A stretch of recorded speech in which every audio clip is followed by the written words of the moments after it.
Have you ever felt a little shiver run down your spine when you see Friday the 13th on the calendar? It's a curious thing, isn't it? A simple date that makes some people pause, just for a moment. Many of us might feel a tiny bit more cautious, perhaps avoiding walking under ladders crossing paths with a black cat.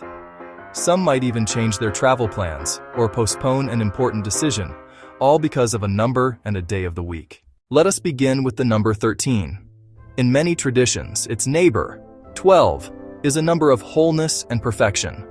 Think of the 12 months of the year, the 12 signs of the zodiac, the 12 tribes of Israel, the 12 gods of Olympus. 12 is a number that feels complete, stable, and harmonious. It creates a sense of order. Now, imagine adding just one more to that perfect group. That 13th element can feel like an intruder, an unwelcome guest that disrupts the balance and introduces an element of chaos. This simple feeling of imbalance is where the suspicion of 13 begins to take root.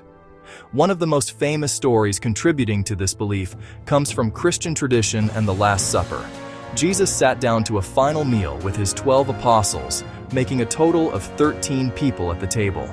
We all know how that story unfolds. The 13th individual to join the group, Judas Iscariot, would go on to betray Jesus, setting in motion the events leading to the crucifixion. Over centuries, this powerful narrative slowly but surely linked the idea of having 13 guests at a dinner table with deceit, betrayal, impending doom. But this idea is even older, with deep roots in Norse mythology. There is a grand tale of a banquet held in Valhalla for 12 of the gods, until a 13th guest arrived uninvited. This gatecrasher was none other than Loki, the trickster god, a master of mischief and chaos. His sudden appearance led to a terrible conflict in which Balder, the most beloved of all the gods, was killed. Here again, the pattern is clear. A gathering of 12 is stable, but the arrival of a 13th brings about tragedy and loss. These two powerful myths helped solidify 13's reputation as an unlucky number. Both tales feature a feast, a symbol of community and celebration, which is tragically disrupted by the arrival of a 13th figure. Whether the betrayer Judas or the chaotic Loki, the message was the same. 13 is an unsettling number that brings trouble. This notion seeped from epic stories into everyday folklore, becoming a superstition that people carried with them. So, we have a number with a rather unfortunate reputation. But what about the day? In some parts of medieval Europe, Friday was considered a day of general ill omen. For Christians, it was the day of the crucifixion, a day of solemn reflection and sorrow.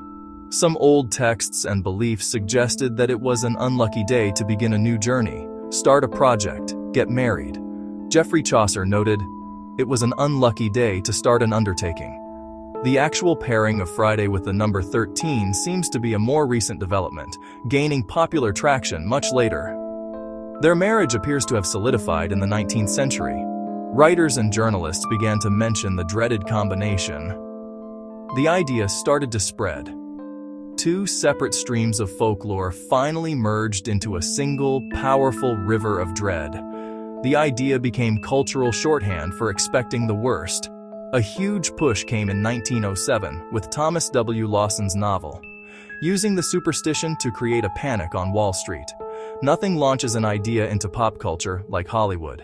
In 1980, the horror film Friday the 13th introduced Jason Voorhees and his hockey mask. The film and sequels transformed the date into sheer terror for a new generation. Movies gave the superstition a powerful, visual identity. This modern twist amplified the old fear, making it a permanent fixture in our cultural landscape.